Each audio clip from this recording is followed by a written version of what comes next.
Story 1. This story was posted by Mr. Storybot. I had always heard stories about the dark web, how it was a hidden corner of the internet where anything and everything could be bought and sold. But I don't think I ever thought that I would actually explore it myself. It was just too scary and dangerous, not to mention illegal. But one day, I remember watching a YouTube video which talked about some of the crazy things you could see on there, and being a stupid, rebellious teenager at the time, I spontaneously decided to dive in. At first, it was like any other website, with links to various topics and products. But as I clicked through, the content became more and more disturbing. There were sites selling drugs, weapons, and I even saw advertisements for human trafficking. The images and videos were gruesome, making me feel sick to my stomach, but I just couldn't look away. As I continued to scroll, I stumbled upon a site that offered something that caught my attention, a mysterious and exclusive club where people could experience unspeakable things. It was called the Black Room. At first, I thought it was just a hoax, but the more I read, the more I realized that it was real. The members of this club paid a large sum of money to be a part of it, and the experiences they had were beyond anything imaginable. The site had an application process, and after filling out a detailed form, I received an email inviting me to the next event. It was to be held in an undisclosed location, and I was given specific instructions on how to get there. I arrived at a dilapidated warehouse on the outskirts of town, and as I walked in, I was hit with a wave of fear. The atmosphere was dark and foreboding, and the people there were like something out of a horror movie. They wore masks and costumes, making it impossible to tell who they really were. I was taken to a room, and there I met the host, a man who called himself the Black Baron. He explained the rules and what would happen next. I was given a mask to wear and told that I could leave at any time if I felt uncomfortable, but that didn't exactly put me at ease. As the night progressed, the events that unfolded were beyond anything I could have ever imagined. People were tortured, humiliated, and degraded. It was like a scene from hell, and I couldn't believe that I was actually a part of it. As I watched in horror, I realized that I had made a grave mistake by coming here. I had put myself in danger, and there was no telling what could happen next. Suddenly, the lights went out, and in the darkness, I heard the sound of footsteps coming towards me. My heart was pounding in my chest, and I tried to run, but I couldn't see anything. I felt a hand grab me, pulling me towards a door. The door opened, and I was thrown into a small room. I could feel the panic rising in my chest as I realized that I was trapped. It felt as if the walls were closing in on me, and I could hear the sound of my own breathing. Hours passed, and I was still stuck in the room, my mind racing with fear and uncertainty. I had no idea what was going to happen to me, or if I would ever get out alive. Story 2. This story was posted by East General. This event happened in 2020 during the COVID pandemic. I was 22 years old, and I always wanted to go on the dark web because I found it fascinating and unknown that you can buy and view illegal stuff on it. I decided to build on the courage and go on the dark web. I prepared myself by downloading every VPN that can protect my location and identity, and I downloaded The Onion, which helps with getting on the dark web. When I clicked download on The Onion, every part of my body was nervous and excited. I opened up the Onion website and I let my curiosity go on. I looked up the basic illegal stuff like guns, drugs, and actual social security numbers for sale. In order to buy any of this stuff, you need to buy Bitcoin, which is apparently an untraceable transaction. After hours of looking at the same thing, I was kind of bored and decided to up the stakes. I went to the Red Room. This is probably the worst decision I have made. Now, in order to go to the red room, you have to pay a fee. So I bought some Bitcoin and was finally in the red room. Now, some of the rooms are fake. I say this out straight. Some people will scam people by asking for donations to perform certain acts, but will never fall through with the act, and the person who is getting torture is obviously faking it. I stumbled upon this video that shows a dark room with a chair in the middle of the camera, and next to the chair was a small table with a gun. I thought it was a fake gun at first, but in the end it wasn't. 2 minutes later, a young man who is blindfolded is thrown into the chair and the chair breaks. I can hear the cry for help and agony from the man's voice, and I felt numb, honestly. A new chair is brought in, and the man is taken from the ground and is forcibly sat on the chair by a man wearing a cartoon mask and gloves. The man is sitting in the chair in front of the camera, and the man is forced to make animal sounds while crying and is holding a gun to his head. I sat there just still and wide-eyed, and I started to sweat because I couldn't believe what I'm seeing. After 4 minutes of making animal sounds, the man is mentally and physically abused for 3 minutes and now bloody up, and he begs for his life. The abuser takes the man on the chair after getting abused, and he decides to shoot the man in the head until the magazine runs out. That moment mentally broke me. Watching a man get killed in front of my eyes got extremely depressing. Maybe he had a family, a life, a good job, and is a great person. The mask threw the lifeless body away and was looking at the camera. Then he says what absolutely was heart-dropping. He says my real name and my address. I ran to my computer plug and unplugged my desktop. My desktop is off. I couldn't believe that he found that out. How did he know my name and address? I downloaded VPNs and used the Onion website. How the fuck did he find my name? I decided to unplug everything from the desktop and yeeted it in the trash can and ran back inside the house and to my room. I sat on my chair for 3 hours, just nervous ASF, and was shaking. Everything was going through my mind, like, what if he shows up to my house? What if I'm next? And what if he kills me? I got on my phone and decided to apply for a gun permit for self-defense. For years later, I haven't seen anyone suspicious. I bought a new desktop, and now every day of every night there is a gun on my nightstand. Story 3. This story was posted by No Watercress. It all started with a simple link, innocuous enough to be missed in the flood of daily emails. The subject line was ambiguous, just a string of numbers and letters. Curiosity got the best of me, and I clicked on it without a second thought. What followed was a descent into darkness I could never have imagined. The link led me to a stark black webpage with red text that read, "Welcome to the Underneath."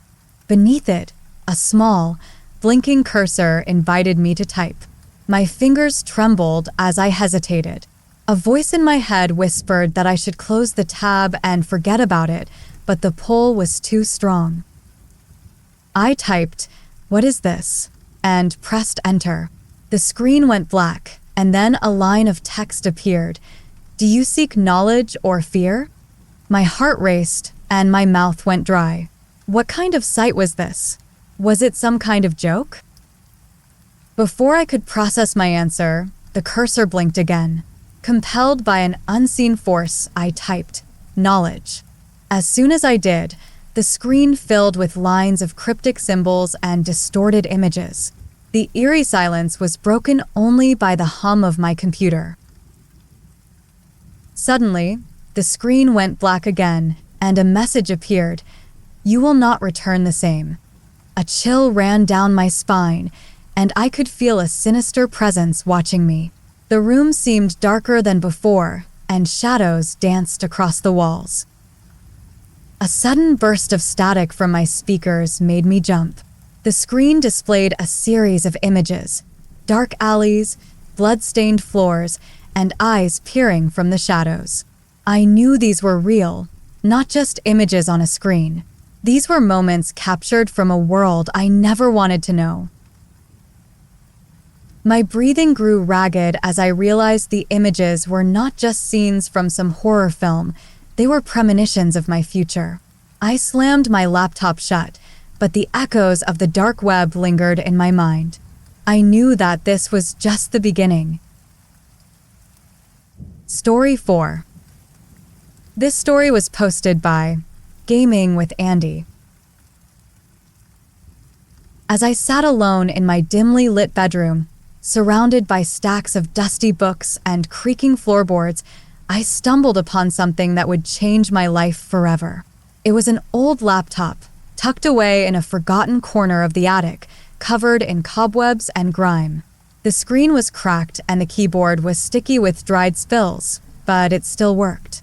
And when I turned it on, I found myself sucked into a dark and terrifying world of the deep web. At first, everything seemed normal enough. I browsed through various forums and websites, reading about conspiracy theories and urban legends. But then, I stumbled upon a forum dedicated to the darkest corners of the internet. The posts were cryptic and ominous, speaking of ancient evils and forbidden knowledge. I dismissed them as mere fantasy, but one post caught my eye. It was a thread titled The Red Room, and the users claimed that it was a place where you could find anything your heart desired for a price. I laughed it off as ridiculous, but curiosity got the better of me. I searched for the Red Room, and after navigating through countless dead ends and fake links, I finally found it. The website was shrouded in darkness, and a low hum filled my speakers. A message popped up on the screen, inviting me to enter my request.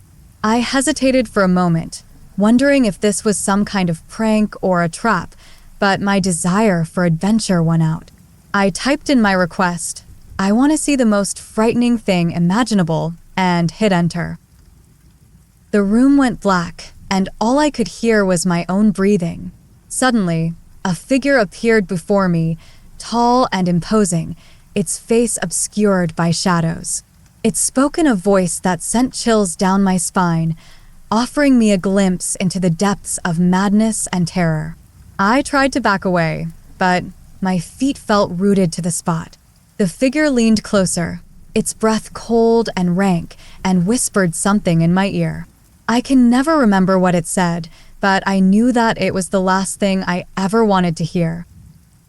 When I woke up, I was lying in my bed, drenched in sweat and trembling uncontrollably. My heart raced and my mind reeled with thoughts of what had just happened. I knew that I had been given a glimpse into a realm beyond our reality, a place where sanity is lost and nightmares come alive. I vowed never to return to that accursed site, but even now, I know that I will never forget what I saw in the Red Room. Story 5. This story was posted by Alone Harvest.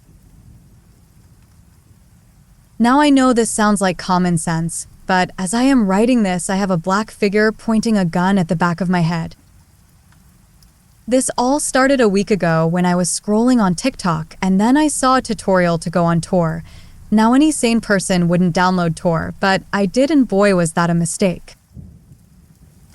When I downloaded it, I did learn some things like how to stay safe on it and basic rules of the dark web, but nothing could have prepared me for what was coming. When I was browsing Tor, an ad popped up on a hacking site. I was on about free credit cards, and me being dumb, I fell for it. When I clicked, the ad, ransomware was installed on my computer, and as this doesn't sound too bad.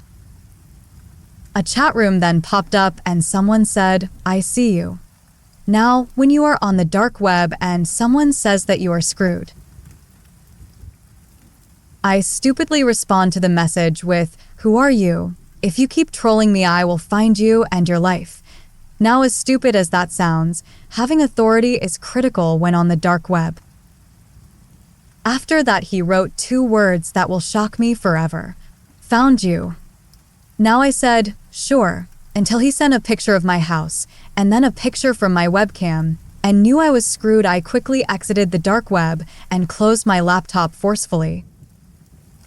And then that's when suddenly there was a gun pointed to my head. Story 6. This story was posted by Private Arm. I had just started a summer job where I was basically a custodian cleaning classrooms in preparation for the upcoming school year. My dad worked for the town's district, so he was able to get me this job. I was the youngest one there, as I'm only 20 and there are a handful of people who worked with me. They were usually off doing other tasks like waxing the floors or covering up foul writing on the walls with paint. The schools were completely empty besides the staff who were cleaning. Things were going fine my first couple of weeks. For the most part, I was on my own wiping down desks and dusting while listening to music. It was nice and I enjoyed not having someone on my ass all day telling me what to do. After I had finished cleaning the middle school, the head custodian had sent me and another woman, we'll call her Karen, who was my coworker, to go start cleaning the high school. She was a slacker who'd often go out to smoke cigarettes, but was a really nice lady. She didn't really care what I did and always was off doing whatever she wanted. So yeah, basically I was alone. Again, I didn't mind because I liked the freedom, but I was taking up the bulk of the work. A few days had gone by and I finished cleaning a couple hallways. It was time to move to the basement where the robotics and woodworking classes were. I didn't think anything of it until I got down there. I noticed light was peeking through under the doorway of the classroom. The windows of the class were covered with shades. I found this really odd since it was summer and no one was in the building besides Karen and I. I walked over and peeked in the door window. The lamp was on at the desk, but no one was inside. I proceeded to knock. No answer. After turning the knob, I realized the door was locked, so I used my key to open the door. A musty smell flooded my nose. I decided to scope out the room. Maybe someone had forgotten to turn the lamp off. I disregarded that idea when I noticed the computer at the teacher's desk was on. The screen looked weird. I'd never seen this layout before. The website was all black with red writing on it. It also had a chat box. I didn't have time to read the chat because a sudden voice came from the doorway. "Can I help you?" It was a man, maybe in his early 40s, about 6 feet. "Oh, sorry. I'm just cleaning the classrooms and I didn't know if anyone was in here," I said in an embarrassed tone. "Ah, so I see. Well, I appreciate that, but don't worry about it here. I'm, working on a few things so sawdust is gonna get everywhere again, after you clean anyways." He said this in a very strange way, like he was hiding something. He walked over and sat at his desk while closing the browser. "Okay, no problem." I then proceeded to the door. "Wait, could I ask you a favor?" he said in a delirious way. Yeah, sure." I didn't really know what he was about to ask and I couldn't find myself to say no. I just wanted to get out of there as I was already creeped out. "I have this, petition. It's to get more funding for the extracurricular classes, like art and woodworking." He sounded so uncertain, as if he made that up out of thin air. "Sure." I paused for a moment when he handed me the paper. It only had 2 other names on it. The petition required a full name, phone number, email, and address. I immediately felt uncomfortable, but I didn't know how to decline, so I just added my information. "Thank you so much, dear. You have a beautiful bone structure, by the way," he said in such a creepy way. "Huh, thanks." I grabbed my cleaning supplies and speeded out of there. After that experience, I didn't really put much thought into it. Yes, he was creepy, but I didn't really have much evidence to persuade myself that he was out to get me or something, until I started running into him throughout the school. It became pretty frequent. It's as though he was watching me. Now I was concerned. I dismissed it because he'd just smile at me or wave if I saw him. Maybe I was overreacting. I mean, he was a teacher there after all. Still, my gut feeling was telling me something wasn't right. Weeks went on and I started to notice him less and less. I only had a few more weeks at this job and then back to college. One day, the boss let everyone out early since it was almost 100 degrees. I got home and decided to hang out with some friends. It was a group of us, about 5 or 6. My boyfriend's brother joined us this time, which was unusual since he's not really a social person. He is really into technology, so he's always on his computer, which he built himself. He's also good at hacking and stuff like that.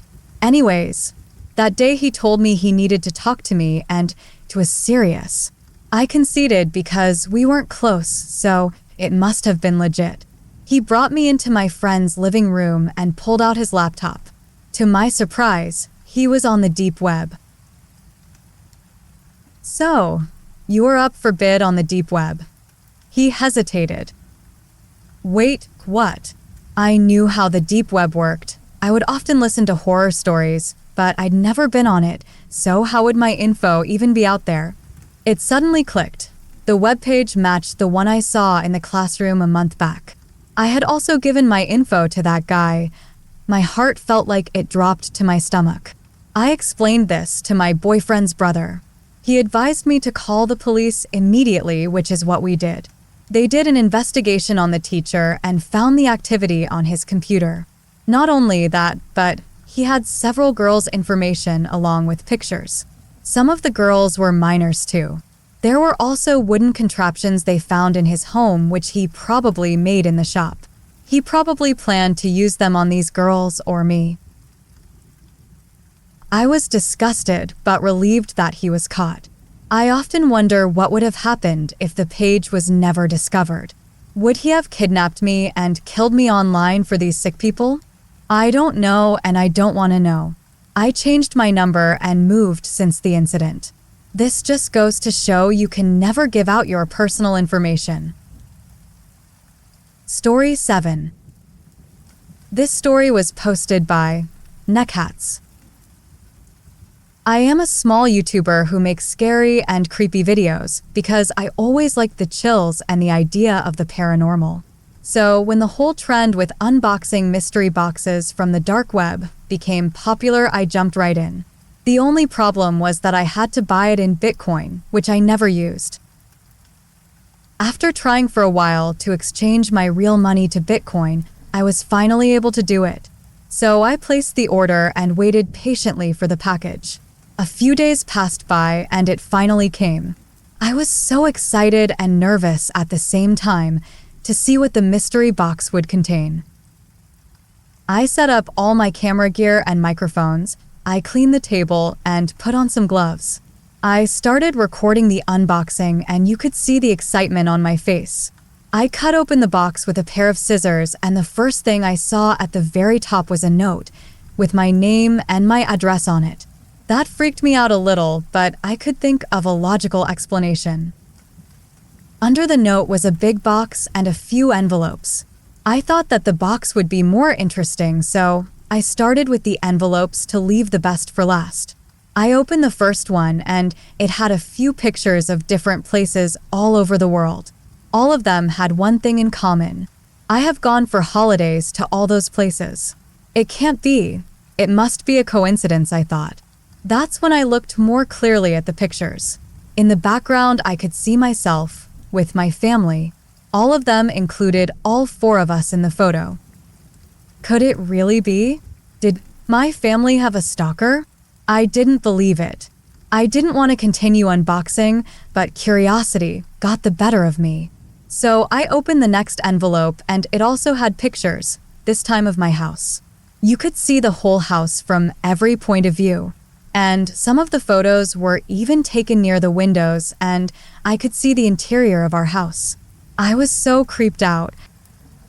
I didn't want to open the last one, but for some stupid reason I decided that I would probably have a really good reaction for my YouTube video, so I opened it.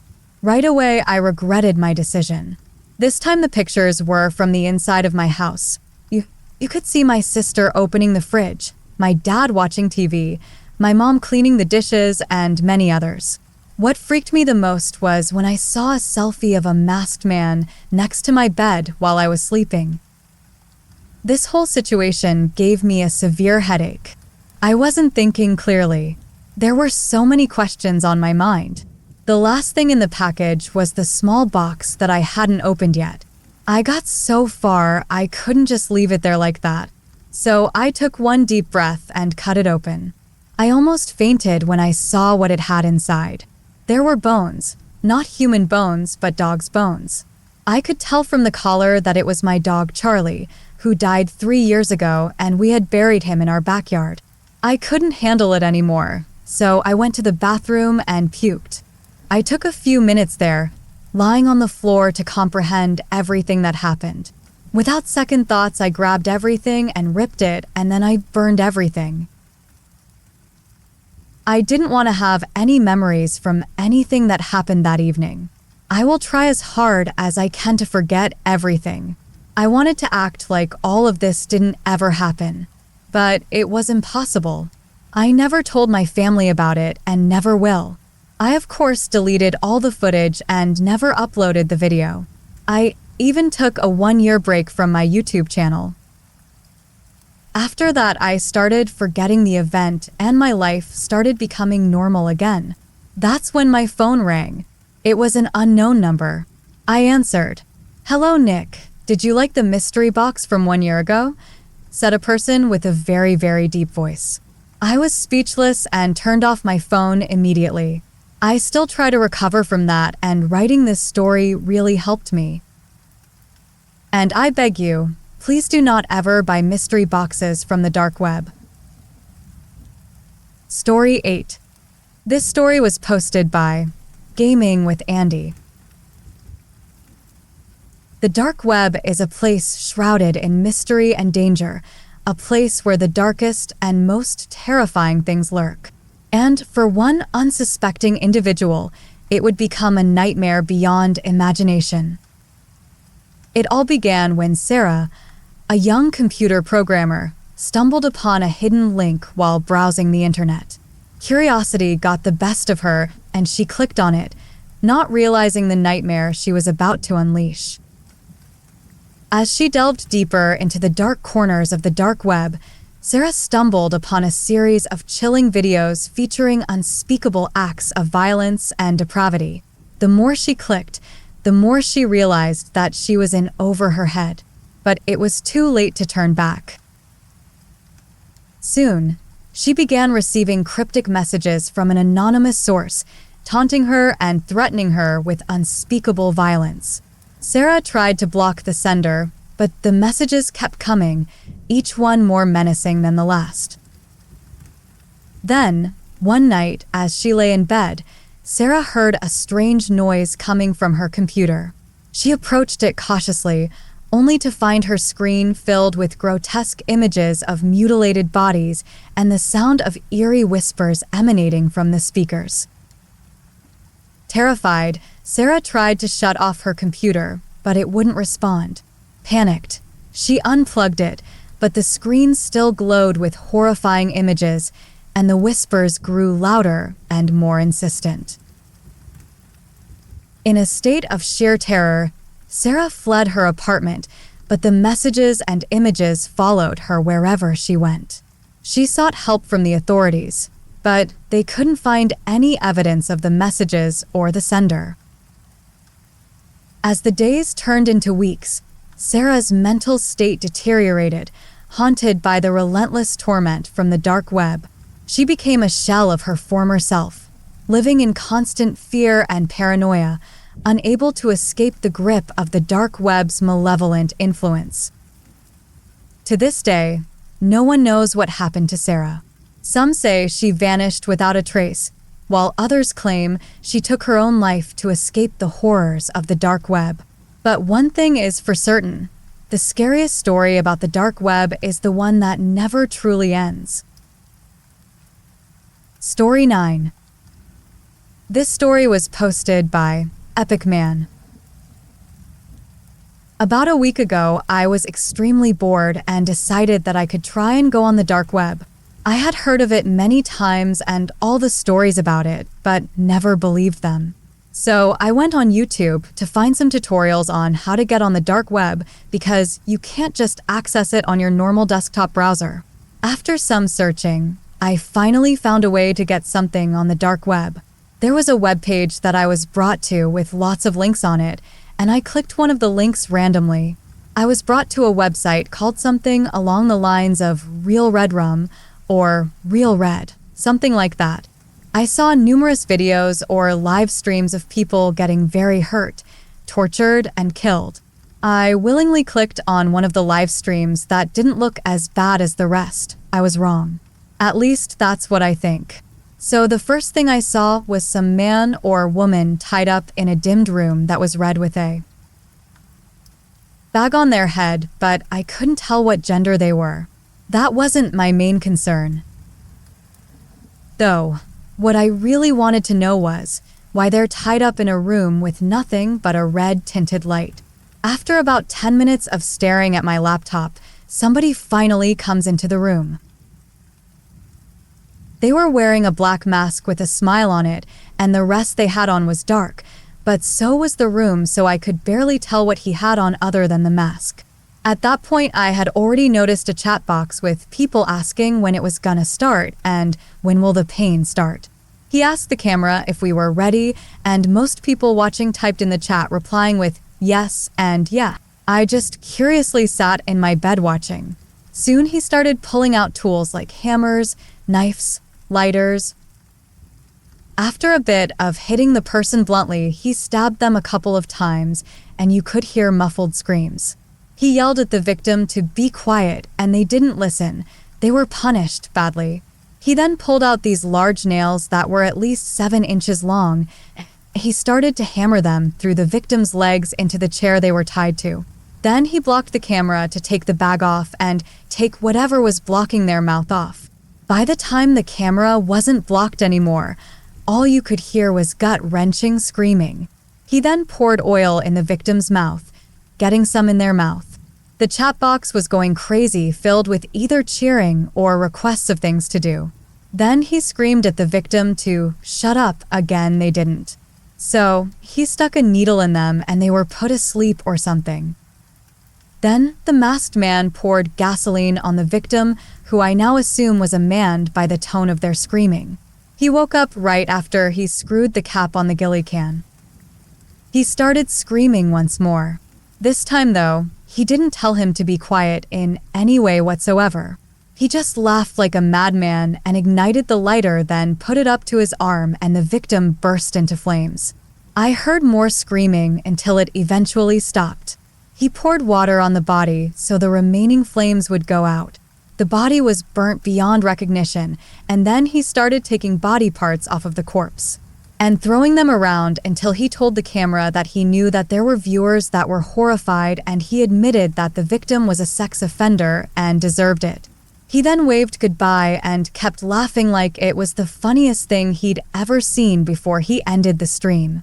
I was horrified, and I'm glad I was never hacked or got my address taken.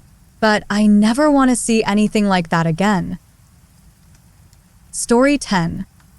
This story was posted by Dark on 3X. Janine had always been a bit of a loner. She preferred the quiet solitude of her small, isolated cabin in the woods to the hustle and bustle of city life. She spent her days working on her art and exploring the surrounding wilderness, and she was content with her simple, solitary existence. But one day, everything changed. Janine received an anonymous message on the dark web, inviting her to join a secret group of like-minded individuals. The group claimed to be dedicated to exploring the limits of human experience and pushing the boundaries of conventional morality. Janine was intrigued, and despite her reservations, she decided to join the group. At first, everything seemed perfectly normal. The other members were friendly and welcoming, and they shared her love of the unconventional. But as the weeks went by, Janine started to notice some strange things. Some of the group's activities seemed to verge on the dangerous and illegal, and she began to wonder if she had made a mistake in joining. She tried to back out, but it was too late. The group had her under their control, and they were not about to let her go. They pressured her to participate in their increasingly bizarre and dangerous rituals, and she found herself trapped in a web of fear and darkness. As the months went by, Janine's life became a living nightmare. She was forced to do things that went against everything she believed in, and she lived in constant fear of the group's retaliation. But Janine was a survivor, and she refused to give up. She bided her time, waiting for an opportunity to escape. And finally, her chance came. She managed to slip away from the group and make her way back to her cabin in the woods. But the horrors were far from over. As she settled back into her solitary life, she began to receive threatening messages from the group, warning her that they would come for her if she didn't return. Janine tried to ignore the messages, but she couldn't shake the feeling that she was being watched. She started to see strange figures lurking in the shadows, and she heard strange noises in the night. One night, as she was working late in her studio, she heard a knock at the door. She hesitated, but finally decided to answer it. When she opened the door, she was confronted by a hooded figure holding a knife. Without a word, the figure lunged at her, and Janine was plunged into darkness. When she came to, she was tied to a chair, and the hooded figure was standing over her. It was the leader of the group, and he had come to finish what he had started. He taunted Janine, telling her that she would never be able to escape their clutches, and that she would spend the rest of her life living in fear. But Janine was not about to give up. She fought back with all her might, and in the end, she managed to overpower her attacker.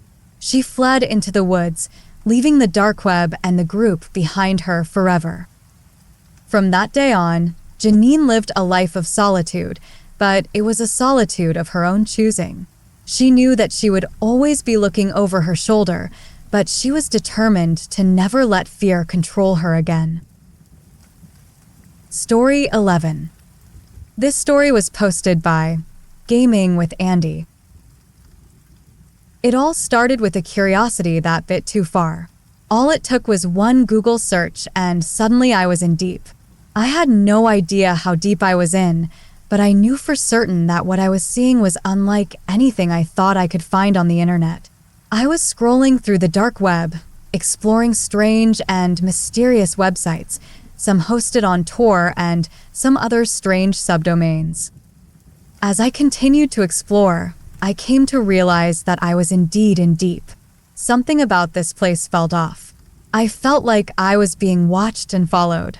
I brushed my intuition aside and continued to press on, eager to explore what the dark web had to offer. Suddenly, I heard and felt a presence behind me. I turned around to find a figure in a dark robe standing there, illuminated by a light that seemed to have originated deep within the abyss of the web. I opened my mouth to ask the figure what it was, but no words escaped my mouth. I felt a feeling of dread permeate the air. The figure slowly started to speak. Its voice was groaning and gurgling, and its words were in a language I had never heard before. Its voice was slowly echoing in my head, and as the words echoed, I realized the dark web has secrets mankind isn't meant to know. Suddenly, darkness descended upon me. I was still in the same spot, but something had changed. I quickly realized I wasn't alone anymore. Hundreds of figures were shuffling around me, and they weren't leaving. I felt a chill down my spine as the figures slowly circled around me. I was sure that all of these figures had no good intentions. I could feel their evil and anger surrounding me. I tried screaming, but the sound was muffled and my voice was almost non-existent. Suddenly, I heard a loud thud and felt a wave of fear pass through me. The figures all seemed to know something I didn't. I was sure I was in danger, and I had no way of knowing what was going to happen next. I then heard the last words I would ever hear. Welcome to the dark web. You will never leave alive.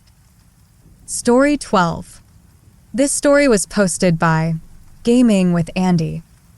The sky was heavy with ominous gray clouds, casting a somber shadow over the land. It was a dark and gloomy day, where even the birds seemed to have taken refuge from the impending storm. People hurriedly scurried past one another, seeking shelter from the impending downpour. It was a day that mirrored the collective mood of the city. In the heart of this desolate city, there existed a hidden world known as the dark web. It was an ethereal realm where secrets whispered and darkness thrived. Hidden beneath the surface of the internet, the dark web was a place inaccessible to most, known only to those who dared to venture into its depths. Within the dark web, a singular figure emerged from the shadows. His name was Benjamin, a master hacker with a reputation that echoed through the digital underworld. Benjamin was unique. He sought not only to pursue his own clandestine agenda, but to expose the darkness that festered within the darkest corners of the dark web. On this dark and gloomy day, Benjamin found himself imprisoned within his basement. The rain pelted against the window, the sound reverberating throughout the room as though it were mocking him. He knew he had stumbled upon something significant, something that had sent shivers down his spine. Benjamin had stumbled upon a secret organization within the dark web, one that wielded power beyond comprehension. Rumors whispered of their involvement in illegal activities, from human trafficking to large-scale cyber attacks. Determined to uncover the truth, Benjamin began navigating the treacherous labyrinth of the dark web. As he delved deeper into the darkness, Benjamin's heart raced with a mix of fear and excitement. He encountered encrypted code, impenetrable firewalls, and a myriad of fake identities. Along his journey, he encountered a mysterious figure named Samira. Samira was a cipher, shrouded in mystery, and betrayal was etched into her every word. Together, Benjamin and Samira unraveled the tangled web of secrets while treading on thin ice. They uncovered shocking truths about the hidden organization, their heartbeats pounding as they revealed in the thrill of the chase. The deeper they dug, the darker the secrets became, and the more dangerous their quest. As their investigation continued, Benjamin and Samira began closing in on the elusive truth. But the organization was relentless, sensing their every move. In a race against time, they found a way to breach their defenses and expose their sinister operations to the world. It was a battle of wits, with Benjamin's hacking skills and Samira's cunning combating the organization's vast resources. On the eve of a storm, Benjamin and Samira finally cracked the last line of defense. As the hidden truths were revealed, the world held its breath. The revelations shook society to its core, exposing the darkness hidden within the shadows. The organization's members were brought to justice, and their victims found solace, knowing their suffering had not been in vain. With the rain finally subsiding, the city began to heal, bathed in a newfound light. Benjamin and Samira disappeared into the shadows, their mission accomplished. The dark web, though still existing, had been scarred by their exposure, forever marked by the battle fought on that dark and gloomy day. And as the sun broke through the clouds, casting its warm rays upon the city, a glimmer of hope emerged from the remnants of darkness. From that day forward, the world became a little safer, knowing that heroes lurked even in the darkest corners, ready to shine a light on the darkest secrets. Story 13. This story was posted by Rennie. Ever since I was a teen, I was very curious about exploring the dark web. I could never see what was on it because all I had was a Chromebook, and Chromebooks are horrible systems to run the darknet on. I hated that Chromebook so much. It limited me to just the Chrome web browser. I know I was only 12 when I bought it, but God, I really should have done more studying before buying this stupid thing. It wasn't until my 15th birthday when my parents finally gave me my first Windows laptop. I was so happy and gave them a big hug. Being the 15-year-old I was, of course, the first thing that came to my mind was not to show it off to my friends, play Minecraft, or play Minesweeper. It was to go on the dark web. The day after, I downloaded the Tor browser and a free VPN. Being super interested prior to getting this laptop, I already knew the steps and precautions I had to take when going through the dark web. I turned on my VPN, opened the Tor browser, and searched through the hidden wiki in what I could find. At first, I stumbled upon some fake ID, government secrets, and gun shop websites. It fascinated me that criminals actually used these sites, and all the access was right in my hands. I took a look at another dark web list and read the first headline. Murder porn. I promised myself that I wouldn't go through any of this violent kind of shit. I mean, come on, this kind of material is illegal, and I was 15 years old. As I read the links, however, one of them was a kidnapping website called Dior Dungeon. I decided that maybe one website wouldn't hurt. I was brought to a page that looked awfully unsettling. A description read that this was a snuff film website depicting women being killed. There was a silhouette of a woman being hanged, and a timer on the bottom that read, "Be back in 9 hours and 43 minutes." This timer page itself terrified me, so I exited the Tor browser and backed a little away from my computer. That night, I was doing some homework, and I took a look at my laptop. God, how exactly do they kill these people? I asked myself. I kept doing my homework, but I couldn't stop thinking about it. Is it all fake? Is it real? Should I see it? No hi ha 15. I took a look at the clock. It was 9:39 p.m. If I remember correctly, I visited the website around noon. Fuck it, I told myself as I quickly jumped onto my computer and searched it up again. I went through the list, clicked on the website, and the timer read 5 minutes. On the top right of the screen, there was a chat box indicating that 23 people were waiting.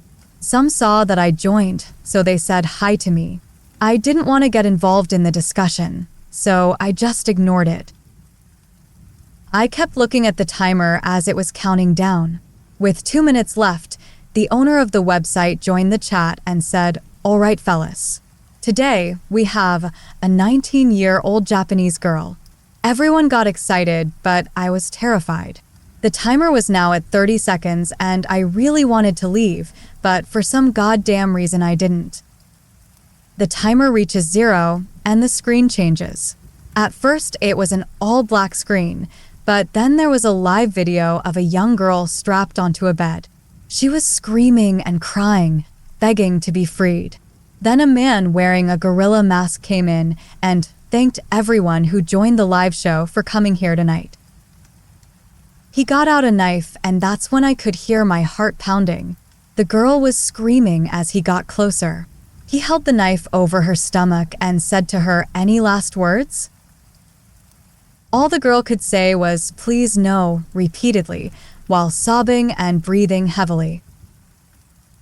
The masked man then stabbed her and slowly cut her stomach open as she screamed in agony. At this point, I was breathing so quickly and I started to feel sick. I threw up into my trash can. I felt dizzy and I was losing myself. Within a minute, I was under control again. As I took my mouse to close the window, I took one last look at the camera. The girl was already dead, but the masked man was digging into her cut-open body with his bare hands. The chat was going crazy. Some sick people told him to stab her some more. I screamed and hit the trackpad to close out the browser.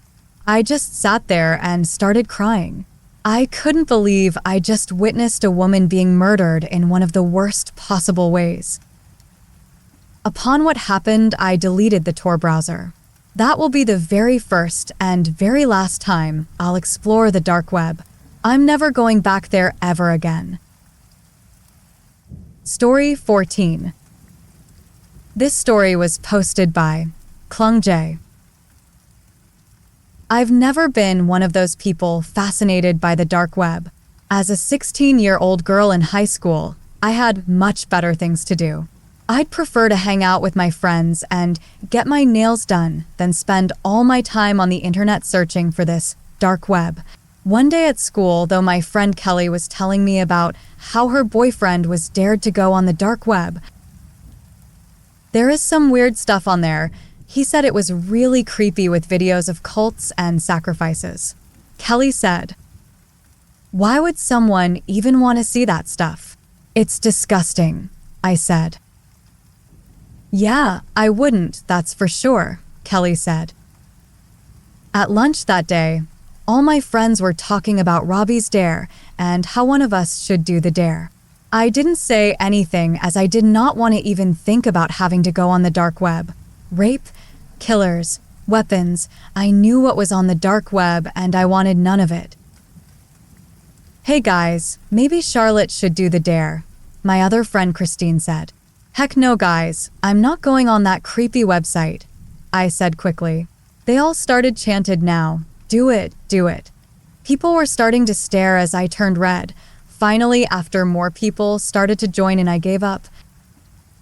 "Fine, I'll go on that stupid website," I screamed.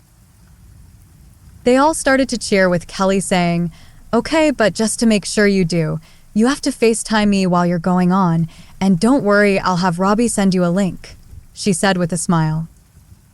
I was furious with them, but didn't say anything. Who cares? I'll just close my eyes when I see anything bad they didn't say I had to look, I thought. That night, I got a text from Robbie giving me a link to a website. He also said in the text, "Good luck." I got goosebumps reading it, but I wasn't going to chicken out as I knew my friends would never let me forget it. I FaceTimed Kelly as I was loading the link onto my computer saying, "This is so stupid. Can't believe I let you guys talk me into it." "Oh, don't be like that. How about this? You only have to click on one site on the web and that's it. I'll tell everyone you went on and we'll all have a good laugh," Kelly said on the phone. The link loaded and I was taken to a black screen with a skull in the middle and a whole bunch of links all in red. I gulped as I decided to click on the third link. I was taken to some kind of an auctioning website. It didn't seem bad at first, but then I read the auctions. The auctions had female names attached to them with a link. I clicked on a random link which had a picture taken from a car of a girl walking home from school. She looked about my age with dark brown hair and green eyes. It had a description underneath that said, "Tiffany Smith, age 16, high school, Adelante High, parents, Martha and Gordon Smith, hair color, brown, eyes, green, body description, small but packaged with good-sized breasts and small waist price, $20,000. "What do you see?" Kelly said on the phone. It's some kind of sick auction where they're selling girls," I said in a shaky voice. "Are you serious? Call the police right now," she screamed on the phone. As I was about to hang up the call and dial 911, I froze as I saw a name on the top of the list. Charlotte Miller. I freaked out and started to cry. I don't know why I did it, but I clicked on the link next to my name. The picture was also taken from a car of me walking home from school. The description said, "Charlotte Miller, age 16, high school, Spring Hill High, parents, Cindy and Harry Miller, hair color, blonde, eyes, brown, body description, excellent body with curvy hips and great-sized breasts, price, $60,000. I screamed and started to cry.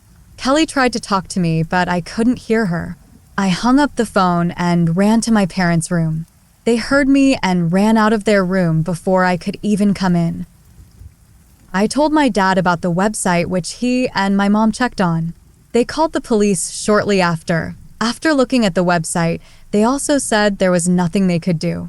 The link was untraceable, so they couldn't figure out where the website came from. They said they would keep an officer nearby watching my house in case someone came. After that, they left.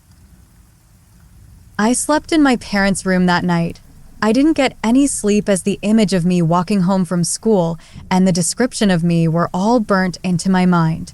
How did they know all this? Were they going to come for me? I thought about it the whole night. I told Kelly and my friends everything that happened as they all listened in shock.